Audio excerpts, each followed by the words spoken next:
श्रीकृष्णपरब्रह्मणे नमः। अथ तृतीयोऽध्यायः। कर्मयोगः। अर्जुन उवाच जायसि चेत् कर्मणस्ते मता बुद्धिर्जनार्दन तत्किं कर्मणि घोरे मां नियोजयसि केशव। व्यामिश्रेणेव वाक्येन बुद्धिं मोहयसीव मे तदेकं वद निश्चित्य येन श्रेयोऽहमाप्नुयाम्। श्रीभगवानुवाच लोकेऽस्मिन् द्विविधा निष्ठा पुरा प्रोक्ता मया नघ। ज्ञानयोगेन साङ्ख्यानां कर्मयोगेन योगिनां। न कर्मणामनारम्भात् नैष्कर्म्यं पुरुषोऽश्नुते न च सन्न्यसनादेव सिद्धिं समधिगच्छति। न हि कश्चित् क्षणमपि जातु तिष्ठत्य कर्मकृत् कार्यते ह्यवशः कर्म सर्वः प्रकृतिजैर्गुणैः। कर्मेन्द्रियाणि संयम्य य आस्ते मनसा स्मरन् इन्द्रियार्थान् विमूढात्मा मिथ्याचारः स उच्यते। यस्त्विन्द्रियाणि मनसा नियम्यारभतेऽर्जुन कर्मेन्द्रियैः कर्मयोगम् असक्तः स विशिष्यते। नियतं कुरु कर्म त्वं कर्मज्यायो ह्यकर्मणः शरीरयात्रापि च ते न प्रसिद्धेत कर्मणः। यज्ञार्थात् कर्मणोऽन्यत्र लोकोऽयं कर्मबन्धनः तदर्थं कर्म कौन्तेय मुक्तसङ्गः समाचर। सह यज्ञा प्रजा सृष्ट्वा पुरोवाच प्रजापतिः अनेन प्रसविष्यध्वम् एष वोऽस्तिष्ठ कामधुक्। देवान् भावयतानेन देवा वा भावयन्तु वः परस्परं भावयन्तः श्रेयस्परमवाप्स्यथ। इष्टान् भोगान् हि वो देवाः दास्यन्ते यज्ञभाविताः। तैर्दत्तानप्रदायेभ्यः यो भुङ्क्ते तेन एव सः। यज्ञशिष्टाशिनः सन्तः मुच्यन्ते सर्वकिल्बिषैः। भुञ्जते ते त्वघं पापाः ये पचन्त्यात्मकारणात्। अन्नाद्भवन्ति भूतानि पर्जन्यादन्नसम्भवः। यज्ञाद्भवति पर्जन्यः यज्ञः कर्म समुद्भवः। कर्म ब्रह्मोद्भवं विद्धि ब्रह्माक्षरसमुद्भवम्। तस्मात् सर्वगतं ब्रह्म नित्यं यज्ञे प्रतिष्ठितम्। एवं प्रवर्तितं चक्रं नानुवर्तयति हयः। अघायुरिन्द्रियारामः मोघं पार्थ स जीवति। यस्वास्मृतिरेव स्यात् आत्मतृप्तश्च मानवः। आत्मन्येव च सन्तुष्टः तस्य कार्यं न विद्यते।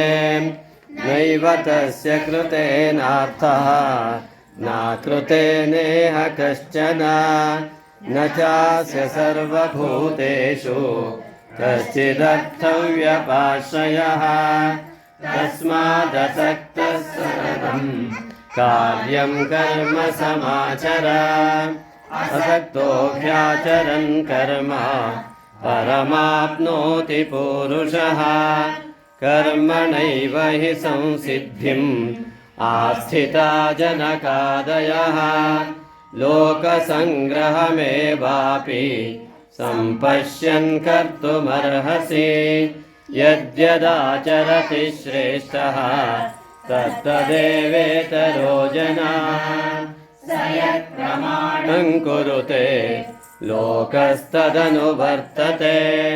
न मे पार्थासि कर्तव्यम् त्रिषु लोकेषु किञ्चन नानवाप्तमवाप्तव्यम् वर्त एव च कर्मणि यदि ह्ययं न वर्तेऽहं जातु कर्मण्यतन्द्रितः मम वर्त्मानुवर्तन्ते मनुष्याः पार्थ सर्वशः उत्सीदेयुरिमे लोकाः न कुर्यां कर्म चेदहम् शङ्करस्य च कर्ता स्याम् उपहन्यामि मा प्रजाः सक्ताः कर्मण्य विद्वांसः यथा कुर्वन्ति भारत कुर्याद् विद्वांस तथा सक्तः चिकीर्षुर्लोकसङ्ग्रहम् न बुद्धिभेदं जनयेत्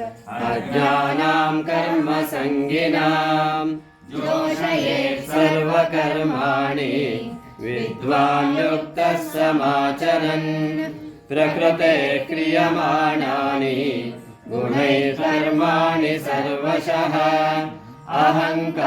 अहङ्कारविमूढात्मा कर्ताहमिति मन्यते तत्त्ववित्तु महाबाहो गुणकर्म विभागयोः गुणगुणेषु वर्तन्त इति मत्वा न सज्जते प्रकृतेर्गुणसम्मूढाः सज्जन्ते गुणकर्मसु तान् कृत्स्नविदो मन्दान् कृत्स्नविन्न विचालयेत् मयि सर्वाणि कर्माणि सन्न्यस्याध्यात्मचेतसा निराशीर्निर्ममो भूत्वा युध्यस्व युगतज्वरः ये मे मतमिदं नित्यम् अनुतिष्ठन्ति मानवाः श्रद्धावन्तो न सूयन्तो मुच्यन्ते तेऽपि कर्मभिः